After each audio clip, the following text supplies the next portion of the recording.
খোদার কসম, আল্লাহর কোরআন ধরে বলি, নবীজি বলছে কোন নেশাখোর যখন নেশা করে, মদ, নেশা, পেন্সি, গাঁজা, ইয়াবা, ট্যাবলেট, এই জাতীয় যে কোনো জিনিস যখন নেশাখোর নেশা পান করে, নেশা রেডি করে, শুরু করে, আল্লাহর কসম, আল্লাহর কসম, নবীজি বলছে আল্লাহ তাআলা তার কলিজাত থেকে ঈমান খুল্লা বাইর করে ফেলে। রব্বে কাবার কসম।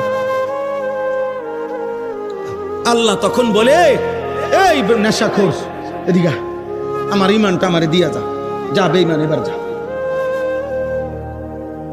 2 নম্বর হলো জিনাখোর। হাদিসে নবীজি বলছে যে নারীর সাথে যে হারাম কাজ করে, খোদার কসম নবী বলছে আল্লাহ তাআলা এর পূর্ব মুহূর্তে তার ঈমান খুলে ফেলে, তার কলিজা থেকে ঈমান টেনে বের করে ফেলে। এই বেঈমান এদিকে আয়, আমার ঈমান আমারে দিয়া যা, যা এবার বেঈমান যা, নারীর সাথে তোর যেটা মন চেটে যা।